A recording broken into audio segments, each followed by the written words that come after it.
kicked out of here, and really they want to kick me off this mic anyway right now. Who? Me, Mark? The production maybe me.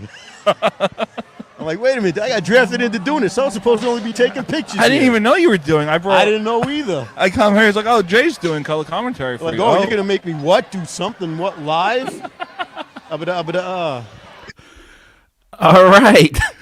We are live on the Doug Siravo Show. Jay Schneider from Mad Radio Network and The Last Word on Hockey joins us tonight on the Doug Siravo Show, which is brought to you by Stutz Betting, Bet Like Michael Lepore. Jay, welcome to the show. How are you? Couldn't ask for a better introduction, Doug. I know that was... It had to be the show, the first and, hope maybe not last, but the first ever of me behind a mic on a live game going on. That was something. Yeah, Nice. that was something else. That was fun. We had a good time. This. Yeah, absolutely. Unfortunately. One of the best color commentaries guys I ever worked with. Well, you were the only one I worked with, so I mostly did it by myself. That's why I don't have to owe you any money for that one. Your brother for that. Oh, who's the better? Here, you remember that one I had to pay. Yeah, who's the better goalie? Me or James? All right, listen. This way you get some credibility here. You play more offense than him. I give it to James. Yeah, that's true. When we play, I play forward. See, like I got my goalie sticks and a regular stick. I played everything a long time ago when sticks didn't bend. It was wood and it hurt. Oh, I'm sure. You know. So, but anyway, yeah, your brother. Oh, come on, your brother. Come on. You always try and score him. You get more pleasure out of trying to score on him than trying to stop him on a shot. I know. Let's face it. All the time. Yeah, there's nothing like scoring on him. Of course, you're his brother. Yeah, bragging rights. You need to. All right, so let's start things off. The Devils are in Philadelphia tonight as two struggling teams face off. Let's start with the Devils. What do they have to do to get this win and get this momentum, especially when you have a guy like Nico Hischier who is in COVID protocol? I think they have to maybe go a little old school. Devils won the championships playing defense and making sure the defensive zone is taken care of first. And then, dish the guys. They got dishers on that defense, Subban, disher, that can break out guys once they do get the puck in their zone. More play for Blackwood. You got a great goalie there. He's great, but no goalies are going to be stopping guys standing there on the opposite side, not touched on a pass left to right.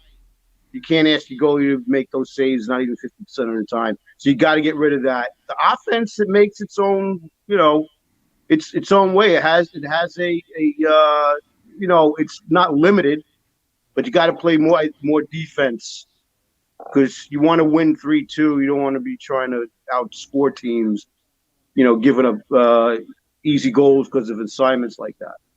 Yeah, and I saw it the last game we played against Nashville. Roman Josi was wide open, and Blackwood wasn't able to do anything about it. You can't. You like you said, you played goalie. I played goalie. No, we're not NHL. But bottom line is, if you're down and the play's going on the other side, you can't get that leg to break off to jump up and come up on sliding on the other side in a click. When everyone's looking at the other guy, who's the guy behind you? You should be covering. There's been too many of those, is what I'm saying. Those you could fix by, coaching D, and then getting your rushes out of your own defensive zone. That's the way the Devils did it when they won their cups. Yeah, we did it in the 90s and early 2000s. We won those Stanley Cups by playing defense, taking all the pressure off of Martin Brodeur. Yeah, he's the greatest of all time, but he wasn't facing like 40 to 35 shots a night like some goalies do today. And a lot in the middle. Take away the middle, push them outside. Stick check them, tie up their sticks in the defensive zone. I mean, but make sure you cover a guy that's wide open. Because so other than that, I mean, their goaltending, Blackwood is a stud goaltender. Just got to give him help and run off your goaltenders. You're going to keep you in most of your games as you're trying to create, scoring opportunities.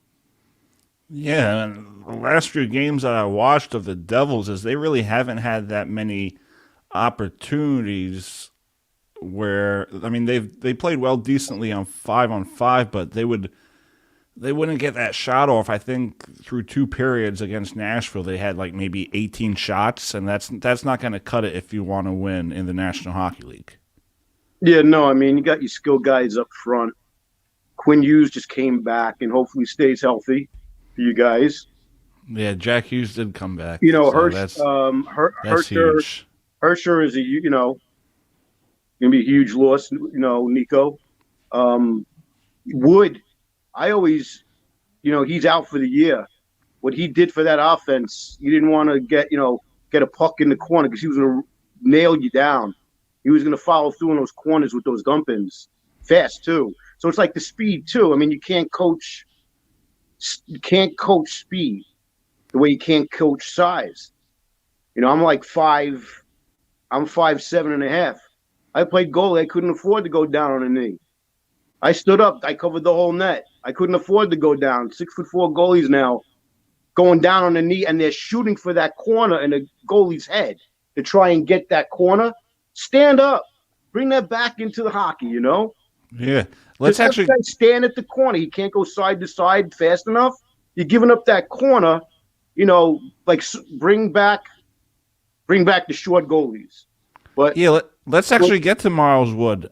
How much of a loss has he been for the Devils? Because it's been like sloppy for them, whether it's the power play or the penalty kill. He was a power forward with speed who could do offensive, shots like on the fly. I mean, but he wasn't considered a scorer. But like you got to win those pucks in the corner to create offensive possibilities for your guys winning in the corners and passing to someone in the slot to take good quality offensive shots. Those guys are hard to come by to have that kind of speed and size that he did, and he scores. So there's a lot of guys that they got out. You can't just replace them like that. That they're special they bring special things to the game. Yeah, I think he put up maybe 18 or 19 goals 2 years ago, so he's really been – not having him really does hurt. Yeah, I mean, it's – when you don't have that, you can't just bring up a guy from the minors. You could. Next man up and everything. Yeah, we know about that. But there's certain things to the game that you can't do if you can't get guys to sell into it. All right, buy into it. Let's get to Carter Hart. This is a guy that entered the league with a lot of promise. So far in his career, he has 55 wins, 45 losses, 12 overtime losses, and his goals against is 2.88, and his save percentage is 90. Well, because of last year. But yeah. But Flyer fans, and as a goalie, I mean, it's great to see he's not the problem. There was a worry I was saying like on the other show when we do the goalie, breakdowns. And I'm just like, and we all said the same thing, is that this is a goalie. After a while, he becomes shell shot. Hopefully, last year was just him being a young goalie dealing with a breakdown in the team, unfortunately, in front of him. And he's proven that he came back, and unfortunately, the record's not good, but it's not because of the goalie. Now you don't have to worry about a franchise goalie. They worried last year if he was going to play up the franchise capabilities, and he's definitely doing it now. So it shows his talent came through, and he mentally got through what happened last year, and it didn't become a regular norm for a goalie to lose the nerve or, I don't want to do this. So wow, I'm getting hammered here. which I'll get to when we talk about the Rangers later. But the Flyers again, they changed management, and it's picked up the team a little bit. They all know that trade deadline's coming, and changing direction. I'm sure Flyer fans would love to get back in this playoff race, and they can definitely ride on Hart. That's for sure, is what I'm saying.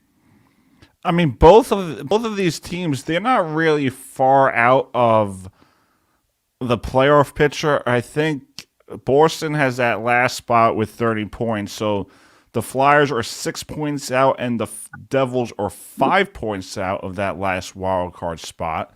So starting tonight, obviously I want the Devils to win. But what do both of these teams have to do starting tonight if they want to go on a run? They're going to have to play hard, look like they're following through on their checks, not just and then like lackluster, just play with your grit and your talent should overtake when you're working hard. The Metropolitan Division is amazingly ridiculous. No one expected. I hope there's a Ranger fan, this not having nothing to root for the last 3 years, that they would make the playoffs. I didn't think they would do this well, but always it was Shasturkin. That's the key to that. Like any team, it's your goalies playing hard, and you play hard in front of your goalies, and you'll get more wins than not wins when you're playing hard in front of your goalie. Go from the goalie defense and let your offense create challenges off of odd man rushes by the other team pressing too much. You can get goals that way, and but it's a style, and everyone has to settle into playing it. Do you think a coaching change will help Philadelphia? AV had success his first year. He had success with the Canucks. The Rangers went to the Stanley Cup final. And the last 2 years with the Flyers really didn't go his way or their way. Well, let me say, and as an ex-Ranger, where he was coach of the Rangers, Mr. Mark Weiss from my show said it when he goes, here's a problem. He doesn't know the alphabet, A, B, C, E. He forgets the letter D for defense. He said that. I'm not taking his quote. That's why I'm mentioning Mark for props. Teams never played great defense on his teams. They never did. And so,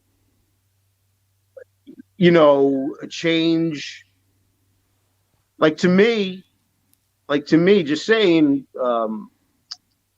Lindy Ruff, when he was with the Rangers, defensive coach of the Rangers, I always said I thought he was a great head coach when he was in Buffalo all those years back. And it wasn't doing for the Ranger defense. He takes over the Devils. Look what he does with the whole team. Some guys are just not meant to be, in a different role. Some guys can't be a head coach either. But, Philadelphia, the whole thing, we're not going to say, of course, everyone watches TNT and the Wednesday night show and Rick Tocchet.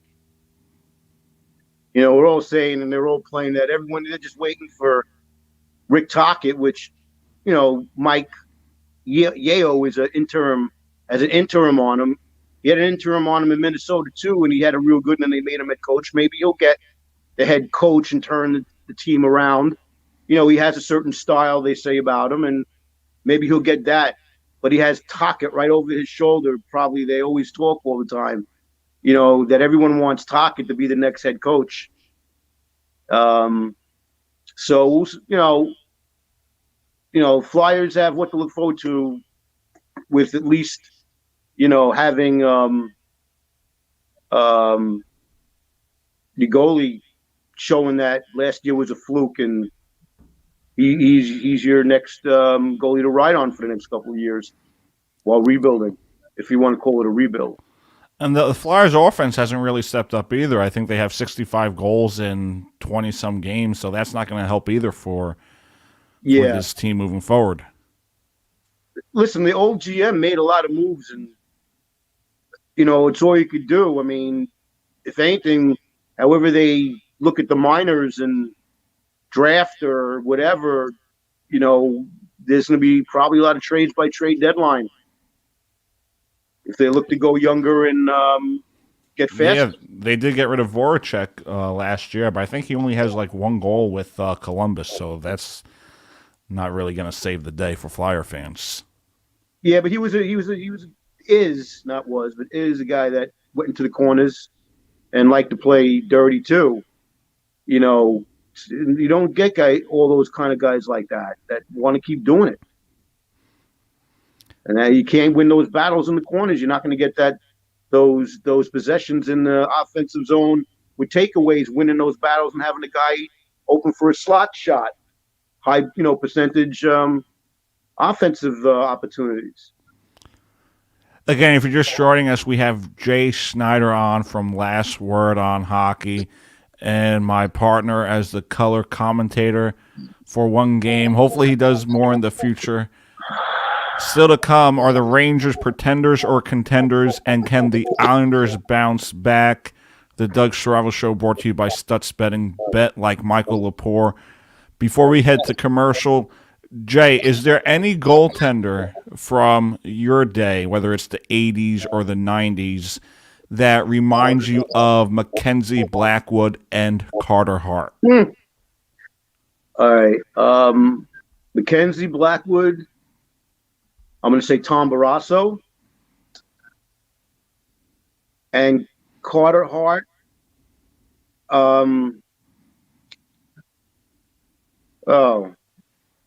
because he has like a big presence. He looks real large in the net. Tom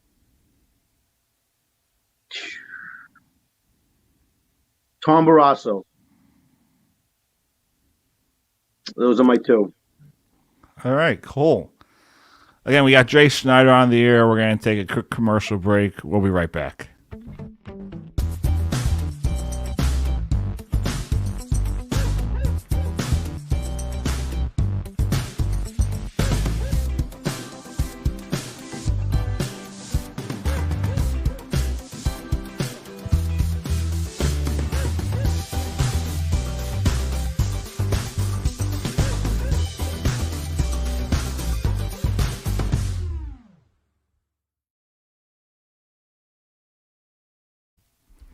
All right, we are back on the Doug Siravo Show, which is brought to you by Stutz Betting, bet like Michael Lepore.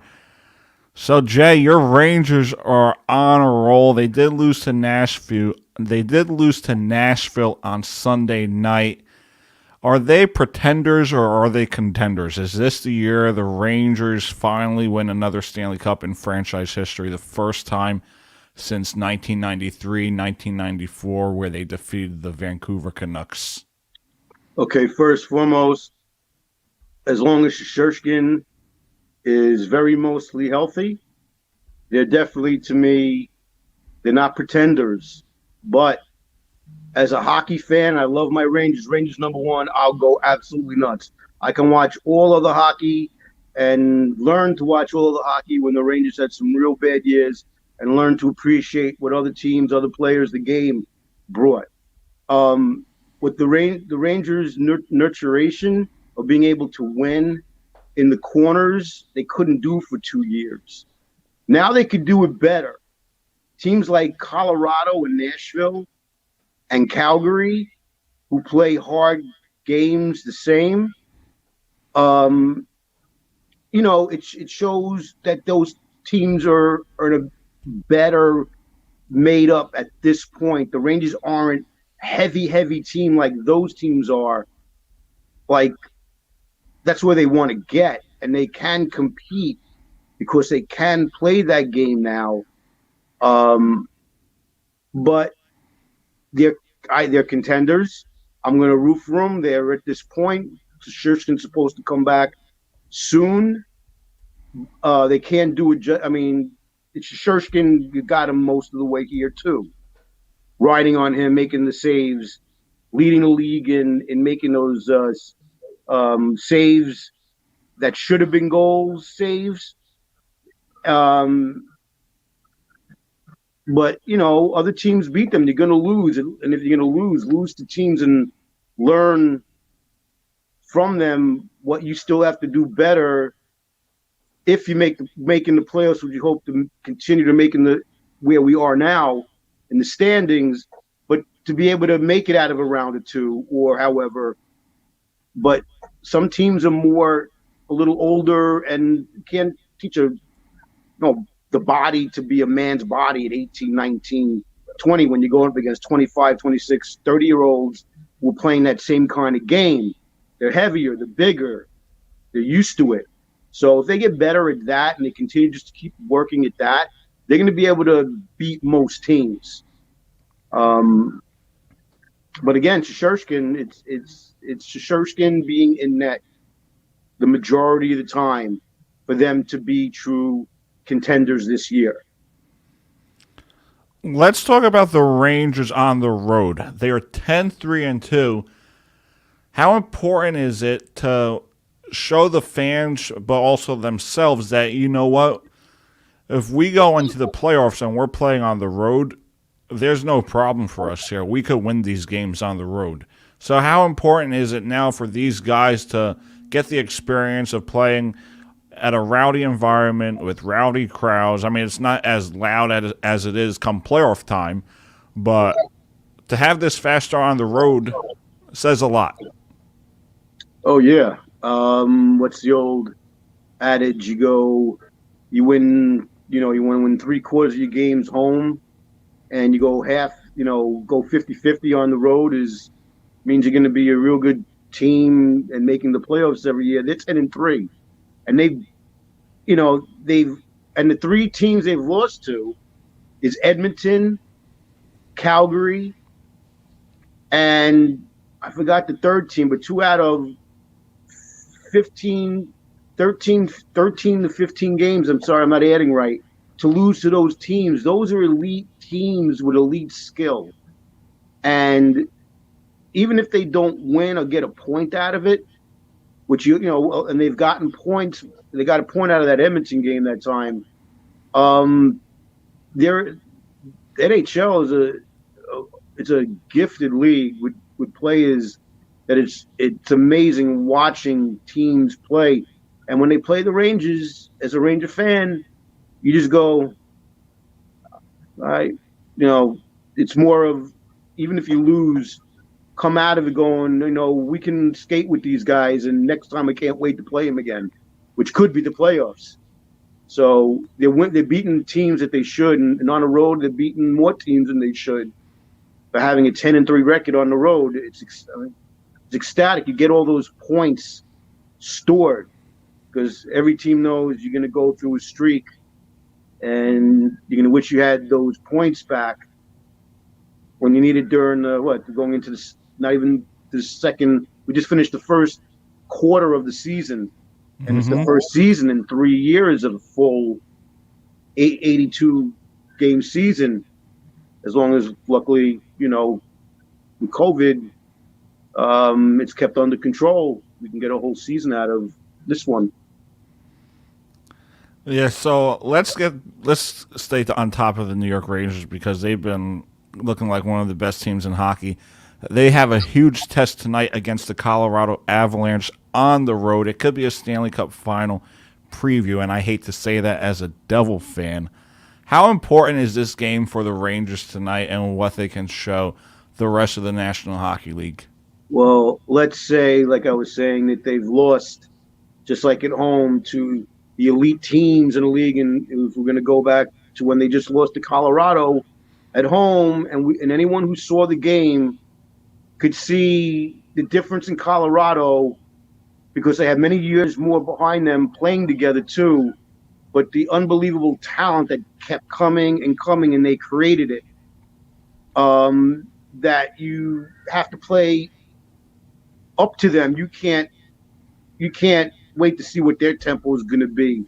And hopefully coming into this Colorado game in Colorado, it shows what they may have learned from losing to Colorado at home And as a Ranger fan, I would be looking to see if there's a difference in how they're playing right off the bat, knowing Colorado's going to come right at them. And once you get behind them, I mean, that team's scoring, 7 goals a game. You can't afford that. So, how do you can't stop them. You could try and minimize their offensive opportunities, Colorado, but then you got to create your own offense and take some chances and hope they don't come back the other way, because they're very talented and they break their 2-on-1s and their 3-on-2s. What they do passing back and forth, it's magic watching them play. But the Rangers, they're gaining grit and maturity, and they're learning from these losses as much as when they win. That's what they have to continue to do. And they got depth this year. They got Ryan Reeves, Barclay Goodrow, Kevin Rooney. But they lost Blias from St. Louis, who did a certain kind of game for why they traded for him. They gave up Bushnevich, who I've always thought, but they couldn't afford him. But they needed those kind of guys, and they got him in the bottom 6. And they got that kid line going that Lafreniere is getting his chance to open up offensively, enjoying playing on the third line with Hedel and Guthauer. I'm sorry if I'm saying the name wrong, who they traded for. Is starting to use his offensive talent of speed, where he couldn't get into the lineup, and he's hungry. On the third line, Lafreniere is kind of finding a scoring touch because he's getting it off a rebound. He has great hands. Once he's anywhere in the slot and the rebound's there, that's where that talent shows. It's getting him in the right places, and that's what Gallant is definitely making a difference with this team on how he's, changing things up since he took over. All right, let's talk your goalie, Igor Shasturkin. He has 39 and 19 and 5 in his career. He has 13, 3 and 2 on the year. I think he's supposed to come back sometime next week. You're a goalie. I'm a goalie. James is a goalie. Is there a goalie from your day, whether it was the 80s, the 90s, that reminds you of the current Rangers goalie? That's the first question I have for you. And then the second question I have for you is, how would you say, I'm not sure how to word this, but from going from Henrik to Igor, if you could have Igor for the next 15 years playing at the same level that Henrik Lundqvist did, how much will that mean to this organization if they get 1 or 2 Stanley Cups out of it?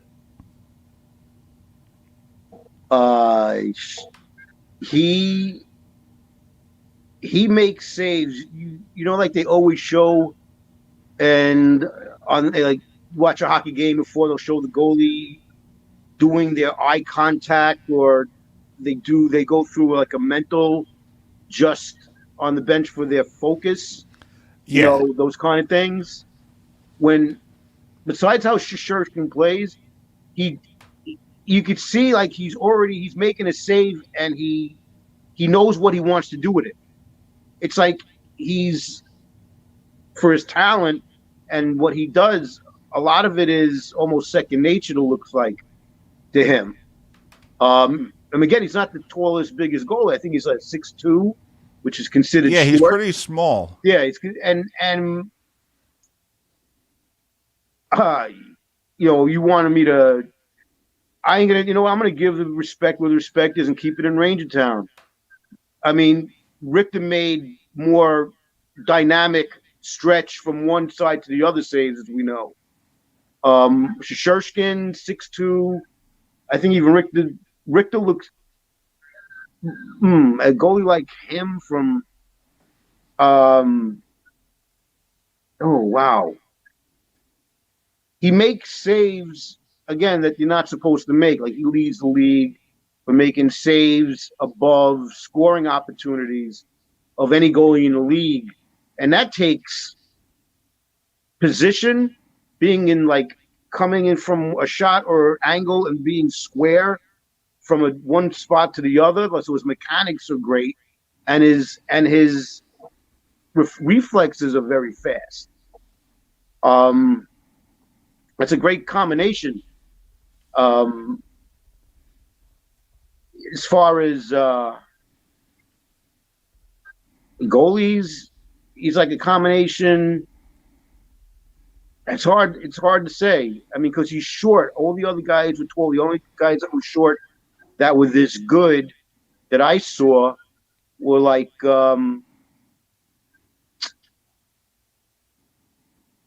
I can't even. You can't even. It's hard to compare them because when I say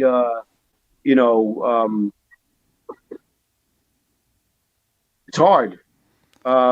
Back from my day.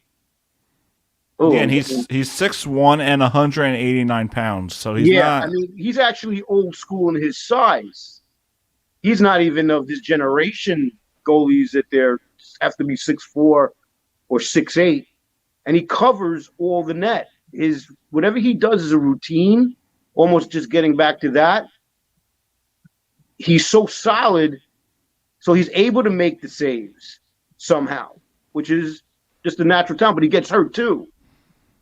He has a history of getting hurt. And we hope that this is short term and this isn't reoccurring. If you saw the way he got hurt, just being on the floor and putting his right leg out just a little on the floor did something.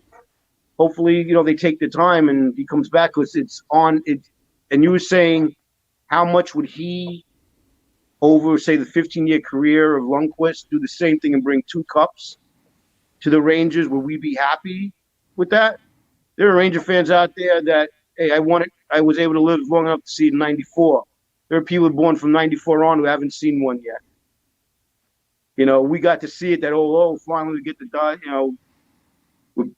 with pride, when they won the cup, and it was off of a goalie that was, regardless, it was a complete team and everyone kept each other in it.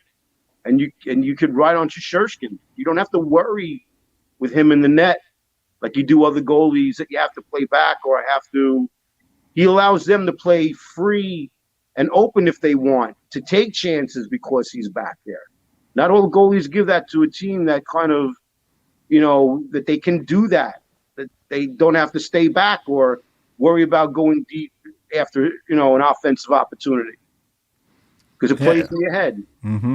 And I was looking it up on my phone. Ben Bishop was, I think, 6'7", 215 pounds. So compared to Shasturkin and the other goalies, he's pretty small.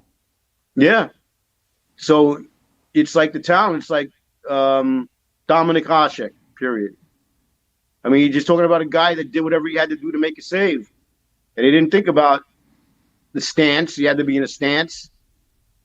He did whatever the puck did. I mean, you see how they follow the puck. Those goalies, certain goalies are just like from doing all those exercises, eye exercises before the game, how they keep, and they don't lose track of the puck and they get themselves in position for the next shot better than some. And he's definitely one of them that just does it. All right, so the Islanders we're going to stay in New York. The Islanders are 7-11-5 with only 19 points. Are there real issues in, I guess, Belmont? That's where it is, no longer in Long Island. Are there real issues there, or would you just say that they had that long stretch on the road and they're just trying to get used to being back home? The effort, the effort they probably had to put in to start the season, 13 games on the road. I mean, because the arena wasn't ready yet to come. They almost came 500 off that, basically almost 500 off the road trip. To come home, everyone was new to Belmont. Every team that came in was new to Belmont. But they had that COVID issue that you can't replace certain guys either, and that team relies on playing Torts uh, um, Trot's system. You can't. I mean, and it's like, how do you replace those guys? And I know that Jim and Mark have talked on the other team, talking about, especially defense, how the Islanders' defense in the very beginning, Jim wasn't happy with Chara because of the age. We all wish that we had got, they got everyone. He wouldn't have been out there, unfortunately. But age and him playing, they have him too high up in the defensive scheme of it because they lost guys because they didn't, toes and those kind of guys. The defense was the core to that team playing in front of Varlamov and Sorokin. And Sorokin is the real deal on his own. I think he's going to be good. Yeah, but the defense has been thinned out.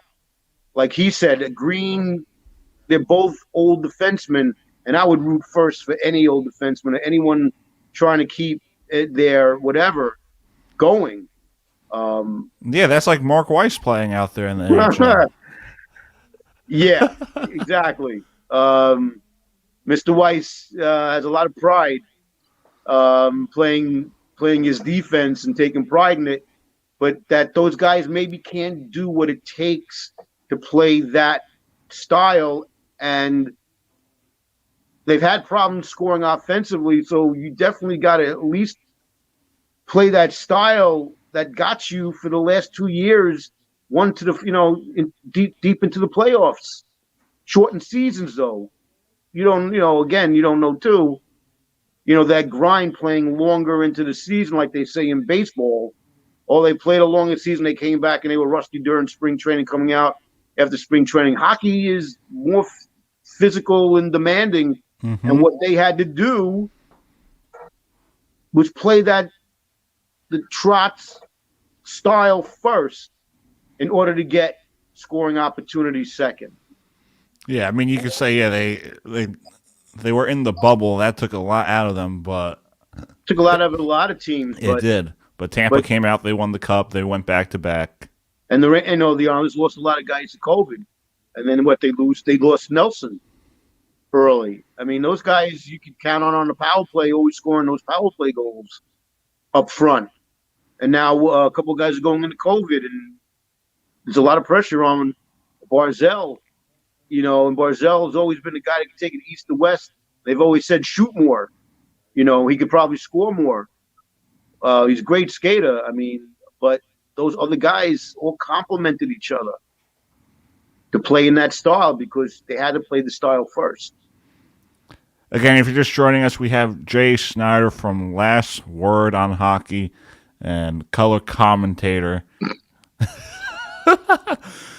This is the Doug Siravo Show, brought to you by Stutz Betting. Bet like Michael Lepore. We're going to take another quick commercial break, and then when we get back, we'll have Lepore betting. We'll do our picks for tonight and our Stanley Cup winner.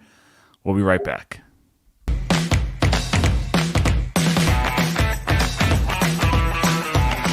Where the Monroe Falcons are playing the St. Joseph of McCutcheon Falcons. Past that game's history, we have a state's championship on our mind now. The Ranch, the Buffalo. It all works together very nicely.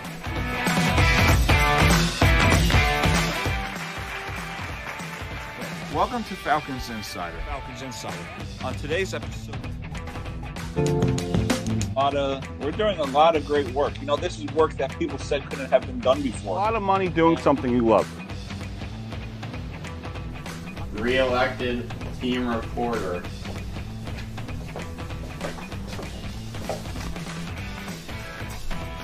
Yeah, what a season that was for you. 54 points in 18 games. But definitely, when I said that we're going to win GMCs, I think that's another one that I remember. Yeah. That's without history. You just said it with so much confidence.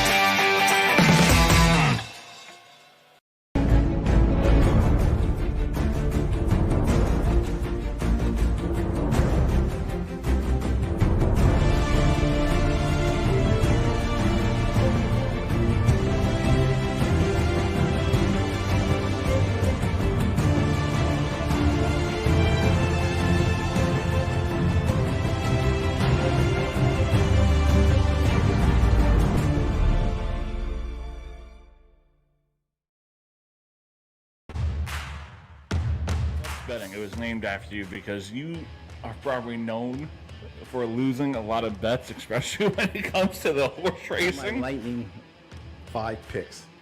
These are the ones I like. I mean, I love them. In my picks, you'll hear them later on. Yeah. That is my best bet. You'll hear it, and that's betting. Yes, that is my best bet. All right, we are back on the Doug Siravo Show. Alongside me, we have Jay Schneider, the coach and color commentator. So we got a few games tonight, but the two games I'm looking at is the New Jersey Devils versus the Philadelphia Flyers, and we're gonna also look at the Vegas Golden Knights versus the Boston Bruins. So, Jay, let's start with the Devils and the Flyers tonight. I think this is going to be an interesting game, especially when Ryan Graves, Nico Hischier is out. They've both been two key pieces for this Devils organization, and I think Blackwood is going to have to step up his game. So for me, and for the Flyers coming off of I think it was like a 7-1 win over the Vegas Golden Knights, I think the Flyers are going to win this one. Unfortunately, I hate to say that as a Devils fan. We've just been inconsistent all year long, especially on the special teams. So we'll see how it goes, but my pick for tonight is the Philadelphia Flyers, and at the end we'll keep track. If you come on another episode, we'll have our records side by side and see who, did the better picks. That's cool. Yeah. Now, are they playing in Philly? It's in Philly tonight. It's in Philly, so I would have said if they were playing in Jersey, gives them a little leeway, maybe thinking close, low score. But like you said too, unfortunately, like the Devils are going through their COVID and problems and trying to generate offense. The Flyers got a new coach. They definitely feel the energy and are winning games since. So now they have that mental, attitude of winning again. They're home. And, I have to say the Flyers too, because just where it's at right at this moment, with directions they're both going at the current moment. So I'd go with the Flyers. All right, so we both could be winless, or we both could be undefeated at the end of that game. We shall see. Vegas versus the Bruins.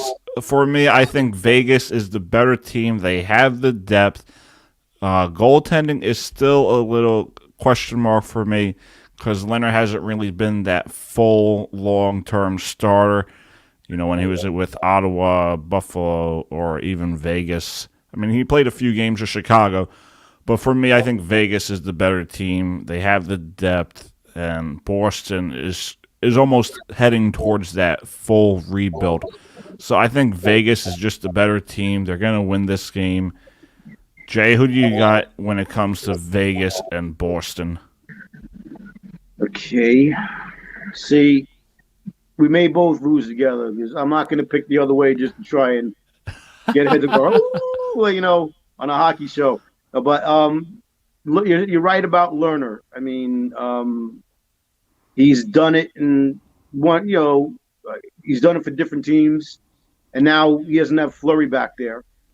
It's really on him, and hopefully, he can, rise to how he's played the last couple of years, having the number one on him already. But yeah, I'm gonna take Vegas, mainly because Boston has always just had maybe that first line to rely on, and the perfection line, and Vegas is solid throughout. They're getting all their guys back from COVID. They lasted out, and now they're back almost to a full team that's in front of Lerner. So I just say it's too much. They're too deep. I'd go Vegas also.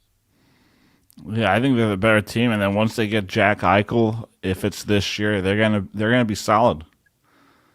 I was always thinking what they're gonna do when his cap comes in, if they play him during the regular season, they would maybe have to trade guys to fit him in on the cap to get him in before the playoffs.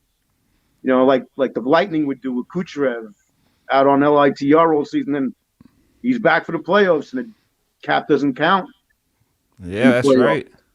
You know, do you want to disassemble the team to get Eichel on? You'd have to probably trade some guys to free up cap space. Well, there have been talks that Max Pacioretty could be on the move. I'm not sure if that's true. I'm not sure if that was just a rumor. But I've been hearing that Max Pacioretty could be on the move. I don't know if it's near the deadline. I don't know if something's in the works, but I've heard that before. Yeah, I mean, it's going to have to be contracts. I mean, Eichel has a $10 million pro-rated during the season. I guess $10 million contract a year that, you know, big name, at least maybe one big name is going to have to go in a trade or something to make room for that kind of contract. It'll be interesting, you know, how they're able to do that. All right, so I'm looking at the odds right now, and right now, the Colorado Avalanche, the Florida Panthers, the Toronto Maple Leafs, the Tampa Bay Lightning, and the Vegas Golden Knights are your favorites to win the Stanley Cup. That's Caesars, William Hill's favorites to win the Stanley Cup. But what is Jay Schneider's favorites to win the Stanley Cup? All right. Not putting money down, it's easy to make a choice. Putting money down, of course, you don't go with your heart. You're not supposed to go with your heart. If Colorado, to me, number one, they've outlasted a bad little streak. And Kemper's starting to play better, and now you're going to get Francois back as your second backup goalie that played really well. Actually, he's left-handed. He's left-handed. He's one of those goalies that play on the opposite side. Usually, he catches with his right hand. Not that it makes a difference. Just very, you know, talented goalie tandem to go with that team. I would have to go with Colorado. And if I were to pick a second team, if Edmonton upgrades their goaltending, like they're trying to talk about maybe Fleury, you know, it's great you can do this stuff because it's all rumors. Yeah, but I heard Braden Holtby. He's not I don't think he's the answer. I think he's having to come back being very good second in Dallas behind Ottinger, where they just waived Harvey Bullen. They put Harvey Bullen on waivers. They're sticking with Hopi as the backup to Ottinger in Dallas to ride. I don't think they're going to give him up now that they just waived Harvey Bullen, Hudobin, who they have to eat that contract. Yeah, I don't think Harvey Bullen played since 2009. So, well, listen, we you know, for Edmonton though they need, because they were never high on Koskinen. They've been trying to trade him since they signed him, and you have Skinner, who's a rookie, with that team in front. You know, Mike Smith, unfortunately, you know, age catches up to us all. He had a great year last year, but you're talking about a full season and the playoffs. Are they good enough? If they get like a Fleury or a Gorgiev, you know, Gorgiev is going to get traded. He's just upping his trade value. Because they already said that Husker is going to start next year, who took the barrage from Colorado from the Rangers, 7 goals, but they let him in. They let him stay in. Let him go down, get fully ready for next year when you're going to be the backup, and now Gorgiev has trade value. So I'm sure there's a lot of teams that would like him. I would put Edmonton behind Colorado. And I'm saying this because anyone who's listening from Canada, I'm putting Calgary in front of them right now, second to Colorado, as far as favorites to win the Cup. And if it wasn't being a betting man, of course I want my Rangers. If Shasturkin stays healthy, you never know if you make it to the finals and what trades they may make to tinker the team by the trade deadline for what they may see they may need when playing these elite teams, losing to the elite teams mostly. But I'll keep the Rangers right down there until the halfway mark to say, why not? Why not? Yeah, Shasturkin, but if because right now Shasturkin's it's not still in there- early. For every team, it's Shasturkin's not still in early. there, I wouldn't, the Rangers I wouldn't put them high. But if Scherzen's in there, and they can stay basically healthy, they can definitely contend and pass the first round. Get past that, you never know. Right, Hey, we see it every year. Yep. Well, for me, I think my best bet could be the Carolina Hurricanes. I think bringing a guy like Freddie Anderson, who has had experience in the Stanley Cup playoffs with the Ducks, he went far with Anaheim, Western Conference Final, and then when you come to Toronto, they all struggled. They didn't get past the first round. Mrazek, I just want to say I was going to put Toronto up there, and just to say too for Jim Berenger on the host of the Last Word on Hockey show, where I know I'm going to hear, how could you not pick Toronto when we talk about them all the time? Mazarek is coming back, and if Campbell keeps up his Vezina playing style, it's a crapshoot. I mean, who actually can be the favorite is who actually can withstand this whole season and make it to that point, healthy with the talent that they have, Yeah, and I just feel like Carolina's been up there lately. Oh, they're great. Conference finals against Boston, then you had the bubble, and then last year I don't think however you say his last name, Nedolagovich. Yeah, didn't have what it took to beat. I think it was Tampa. He went to the Red Wings, Neda, from Carolina, who took him into the playoffs last year, and then they picked up Anderson from Toronto in the offseason, who was playing like 5 years ago. New scene, playing in Carolina, he's recaptured his better years. So yeah, you never know. Because we were commenting if Carolina had made the right decisions at the beginning of the year by not keeping who got him to the playoffs. Can't pronounce his last name. Sorry, who's now in Detroit. And then when you took a chance on Anderson, who had been, you were saying before, what's the difference between Anderson and Campbell with Toronto is Toronto didn't play the kind of defense they're playing in front of Campbell. They laid a lot on Anderson and took a lot of shots. And Carolina plays a great team under Rob Brendamore. Great coach, ex-player, has that team, and they have a lot of talent. They just need that goalie. They're definitely made for a long run, in the playoffs, not just a playoff team. So these are the favorites. Are there teams that are at the top of the standings that, I'm not going to even go there because they may fall off. It could be the Minnesota Wild, the Washington Capitals. Are there teams that will eventually fall off? Eventually, it depends on where their injuries are. Like with Washington, Saranarov, sorry if I'm saying the name wrong, they went with two rookie goalies. Oh, Samsonov? Samsonov. Sorry, I've always been a big fan of him. He's playing really good.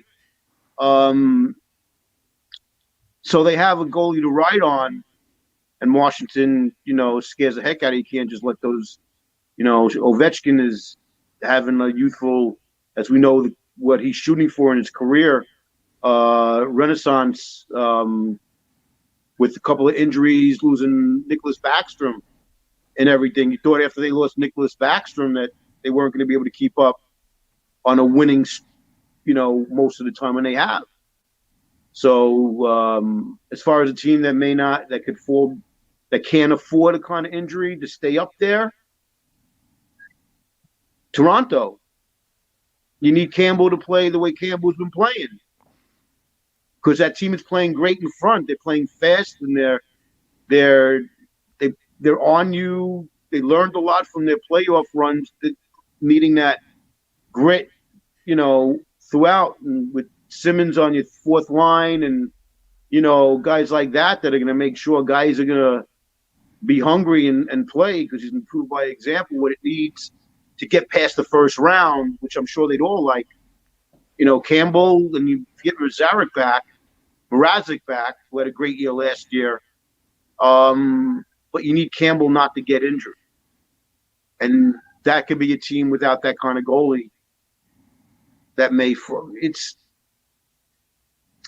hard. Halfway who has the kind of depth. That's why, like I've always tried to say, tandems are more important than just the number one goalie. Mm-hmm. In a long season, especially like now, like we were talking about back in the day, you played Brodeur 65, 70 games. 78. No one's doing that no more. No, they're not. You cannot ride on one goalie. So your backup goalie better be able to win you most of the games that they play to give your number one guy the rest, the way they got to move around and play every night. So they have that long run in the playoffs that you don't burning out your goalie like pitchers have dead arm. Goalies definitely go through where they feel great, but their body's so worn out, it's a step behind where they would usually be. You need to give them the rest, and you can't afford to lose points not having a capable, good second goalie back there. So, especially when it comes to the Stanley Cup playoffs. Especially to get there, to get through this 82-game season after 3 years of not having a full season, to make the finals, getting through all that, you need your goalie to be at the top and freshest, feeling good going in, not all banged up and, like they said about Rask last year, being dinged up and hit. But he went in and played, and he didn't show like he was hurt. But if you don't have that capable second to give your number one that break, then you don't have the confidence that you could win with them. So it's also sending a message to your tandem that how important it is to be a tandem for a team and not, well, I got to play every game mentality. That doesn't last anymore in this game now. It's way too fast. No, it doesn't. It's too fast for... Way too fast, way too physical. Even though you're going down from one knee to the other on your goal, you don't stand anymore to make your side-by-side. You're down your knee sliding on your, your pads from one side to the other. You're giving up that whole top. I mean, if you're 6'4", that's why, because being a shorter goalie, stand up. Because I couldn't afford to take a knee. And guys like, shorter goalies are making a real showing in the league this year. Shasturkin, Zoros from Nashville, who, Pecoreni, left through his whole career and did it nicely. The way he left, and that team's having a rebound too that the Rangers lost to, that they need to learn from heavier teams, bigger teams that can play that style. That's what the next to get through to be a real potential Stanley Cup winning team to get there. So I just throw that last part with the Rangers. So the Islanders. Yeah, you need Sorokin and Varlamov. St. Louis in 2019 proved it, and they got the talent. They were last in the league, halfway mark, and they won the Stanley Cup. And if anyone could do it, it's the Islanders. They just got to get healthy. They just got to get healthy. And Binghamton came out of nowhere, and he led them to the promised land. Yeah. Yeah. So, it's a long season, and who's going to start crumbling from the top? Like you said, Minnesota. Minnesota is with the Karpasov. I may be getting his name wrong. Kaprizov? Kaprizov. What an amazing talent. He makes it that they can score goals every game, And Talbot is having a consecutive good year, coming from the Rangers farm system, then going to Edmonton and not having a good when he went from the Rangers to Edmonton.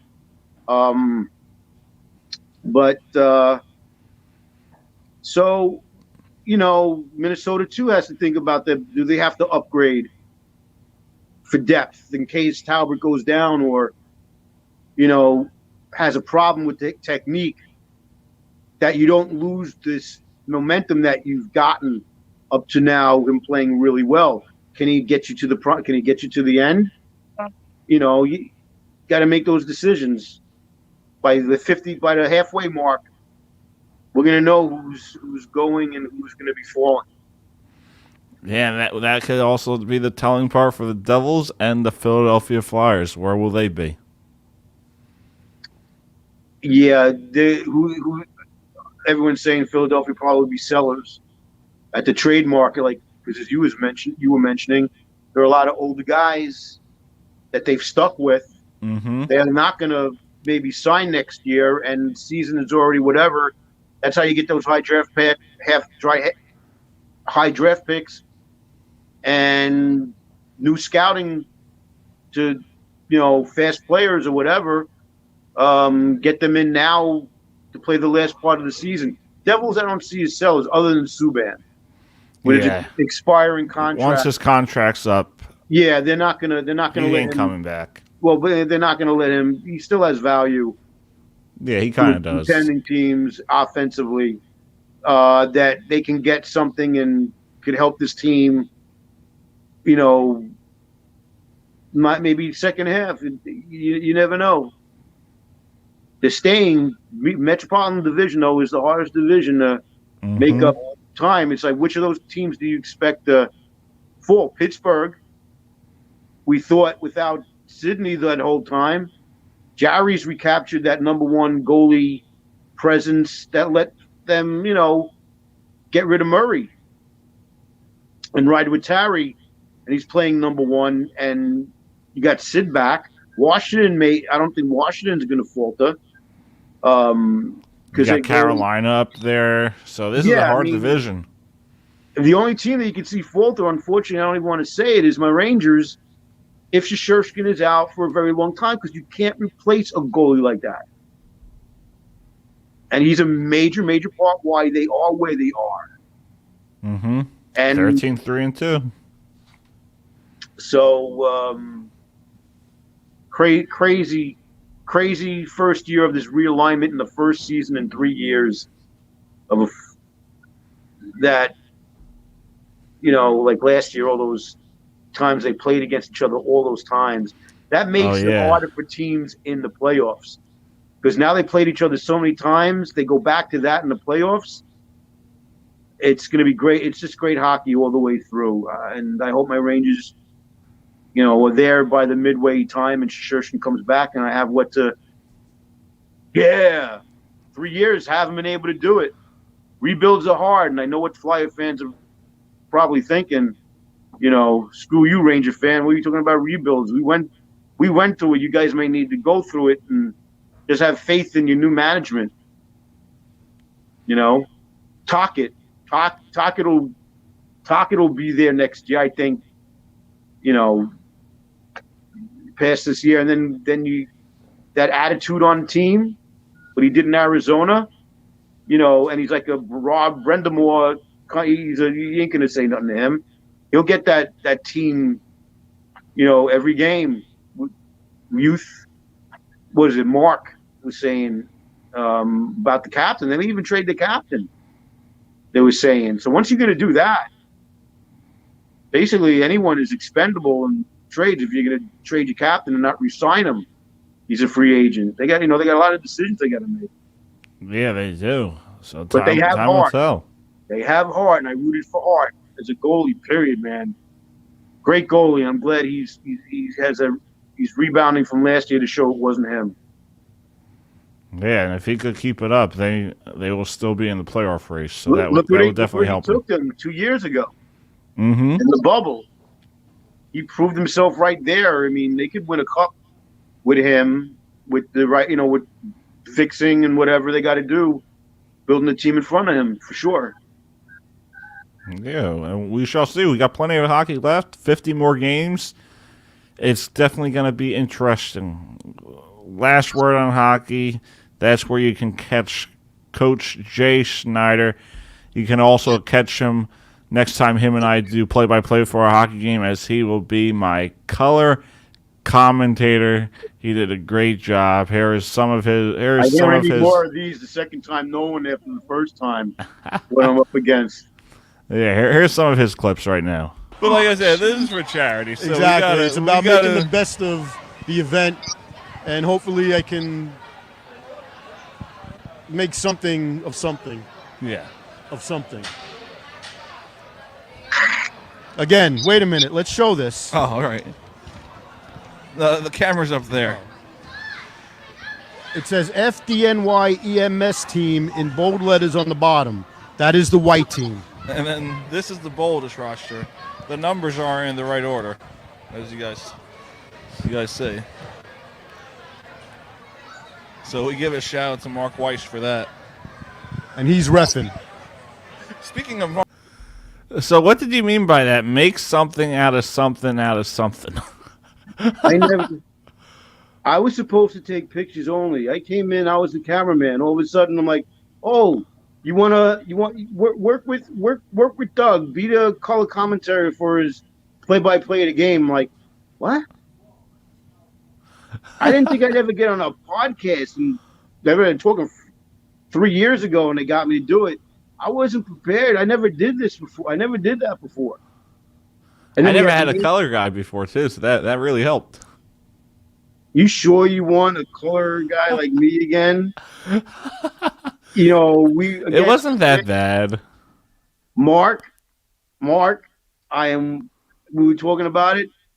He can do play-by-play, and I'll do the camera, and I'm better being part of it by giving sniblets. Yeah, you could be like Boosh or Pierre.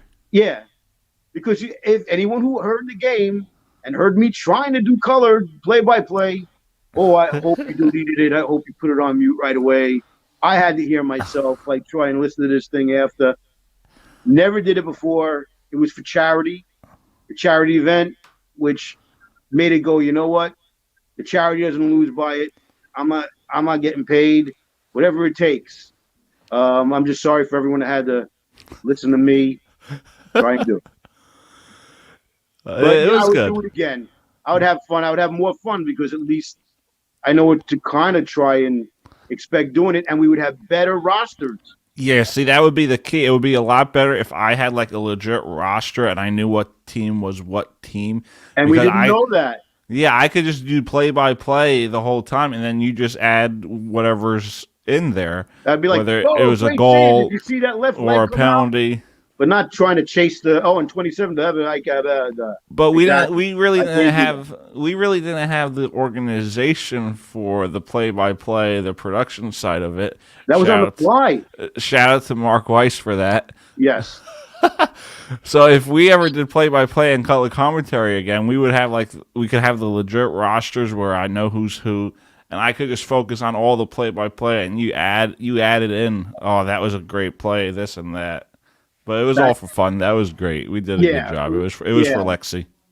All for fun. That stuff ain't easy. I mean, no, it's not. I know what, but doing more and Mark is the on our show. I mean, we just know what we're going to talk about, like topics, but nothing is scripted. Yeah. It was mostly on the fly, too. We were just talking whatever we decided to talk about. Mark not giving us orders.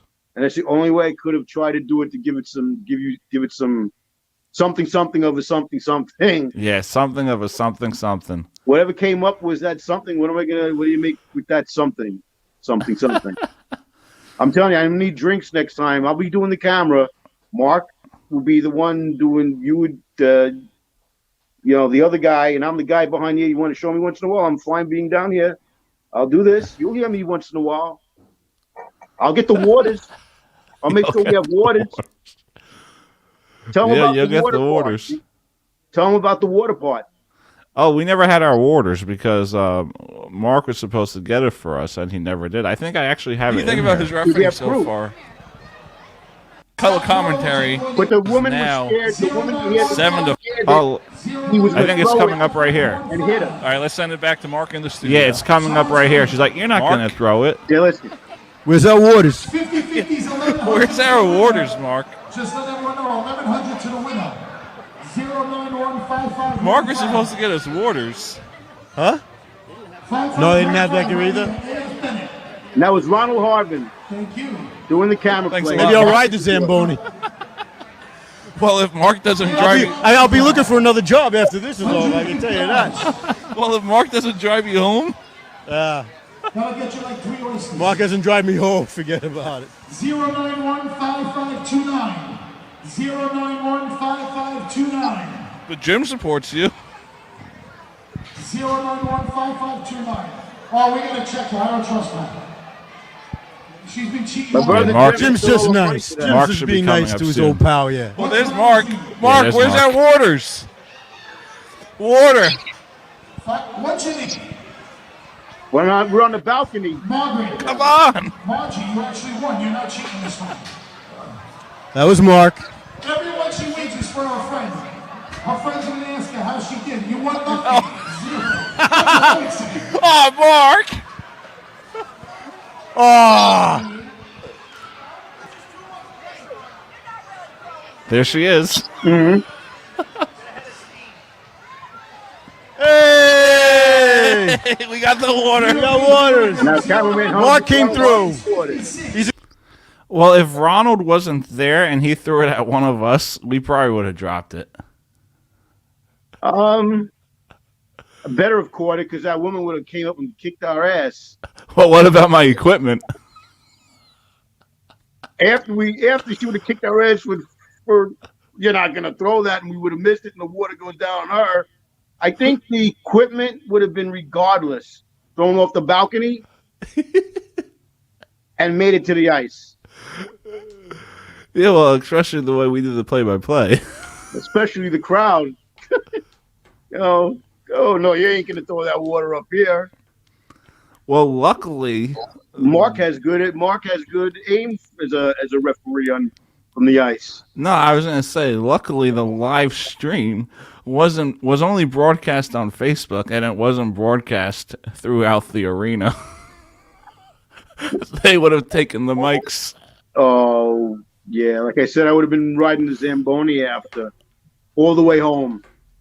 I mean, the only way I would have been able to get home. Probably me too. Fun time. I have no, again, I watch it every once in a while to just laugh. Yeah, me too. It's a good time. And the charity, what an event. How are we supposed to know what team is which? Oh, I have no idea. Oh yeah, you've shown that clip of me going. That's why I'm glad we showed what we were given. Yeah. This is the roster we got. And it was like, how can we abbreviate the names of these teams to what we can actually say that we don't even know what are the real names of the two teams while doing it? I'm like, oh man, you gotta give me that. I'm not even supposed to be doing this. I don't know, I'm like, am I gonna screw this up? Yeah, you were supposed to be taking pictures. Exactly. That's why I make a great cameraman helping you guys out when Hart takes over doing the color commentary primary, and I'm just like a cameraman with your thing back and forth, and I get to say my little, whatever. Yeah. I'm better behind the scenes. I admit it, I'm better behind the scenes. Yeah, I love being on the camera. Listen, this is fun. It's all about hockey. Get to talk about hockey. Can't play anymore. So, luckily, the game of hockey, the love for the game of hockey, may not be able to play anymore, but, be involved in everything that's going on, especially in this new generation of all these different channels and all these hockey games being shown from the West Coast and all that. You can get to see everything. I know everyone's going to talk about ESPN2 and blah, blah, blah, blah. We did that in our last show. the game is, to me, is great. It's so fast. You see, everyone's excited, especially after COVID. Just try to get back to normal of some sort, and hopefully for the teams that with this COVID. I mean, this team, this is, it's like the new norm, unfortunately, and you don't know when, unfortunately, COVID takes effect, and a team, never mind getting sick, loses the majority of the guys from the standings, and it's not even the same way you can evaluate, your picks anymore. Like for the whole season, you can do day by day because you see the teams and you see their rosters and who they have. But who's gonna stay up there and who's gonna fall down may have nothing to do with what anyone can coach and keep away, and just the health of everyone and getting back to normal, hopefully. So, all right, Jay, it's been a pleasure. I love this. I didn't think I would talk this much. You just got me at a good time because you keep breaking me with those clips. Other than that, thank you for having me on the show. Yeah, no problem. Appreciate it. See you and see if you score on your brother next, and then I'll give the proper evaluation. He was better than you. Roll up that rivalry between you and your brother. Yeah, nothing like it. Nothing like it. All right, thanks, Jay. You guys will find him on Last Word on Hockey. Mad Radio Network. Mad Radio Network. See it. I'm going to get fired if I didn't say that. Sorry. Thanks, Jay. It's been a pleasure. Appreciate it. See you guys next time. Thanks, Doug. Take care. Anytime. All right, that was Coach Jay Schneider on the Doug Siravo Show.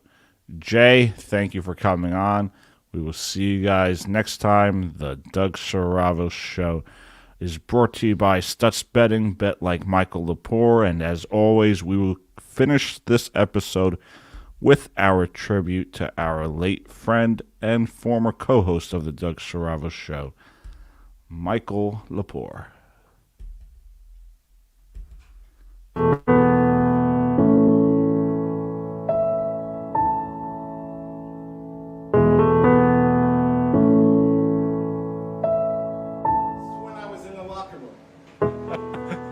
I just got to read this first. Thank you for supporting the Doug Siravo Show, Siravo Broadcasting, and all those involved with Siravo Broadcasting. We appreciate you guys. So what is this, Mikey? Can you see it? Put it up to Lift it up by the camera. Can everybody see it? Wait, move it back. Oh, number 38, Lepore. That's you. I was in the locker room with that in the room with 3 Hall of Famers. No, that's customized. That's all. Oh, I know. And listen. All right, I'm going to give people...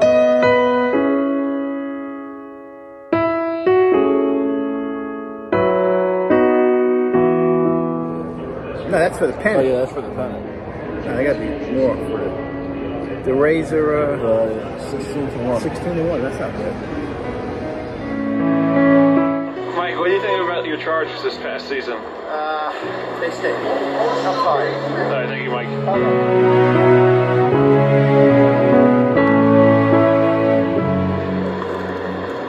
So what do you think of the city today? It's nice, but a little bit nicer than the other was nice. No, I like that fact that only cost me 16 12 hours. 12 bucks. This is great. Now you're going to make us some food. No. Yeah, there's stuff in your fridge. Should have brought the pie. Next time I'll go. I'll get it. But yeah, this is a great show. But yeah, you do have some leftovers in your fridge. I think it's time for dinner for you and I. Some in the fridge. Should we get the camera? All right, Mike. Any final thoughts for the audience? Myself. It's been very entertaining. Hopefully, my picks come through and people can make a little money, stuff like that. Have a one. Enjoy your football season and go both up, everybody. There he is, everyone. That was Michael Lepore, otherwise known as the Bolt. No more Stutz. The Bolt. That's his name. What a show, Mike. Thank you for coming on.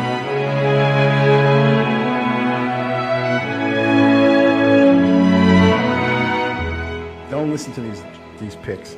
You lose all your money. Trust me. Jaguars. if they win the division, I'll stop watching football. audio, man. I just want to try on this jersey you got me. You know, what can I say? I'm a Giant fan, but Bolt up? Bolt up? hold up.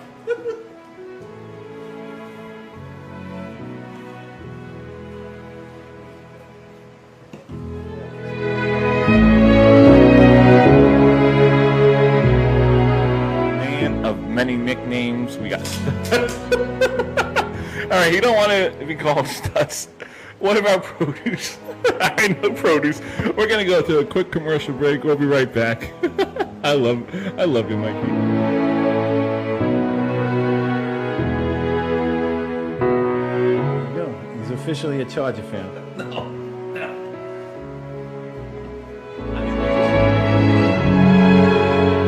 If the Chargers win, I get lifetime pizza in his pizzeria. The Chargers won, so I love his pie. Thank you. It's been a pleasure talking to everybody.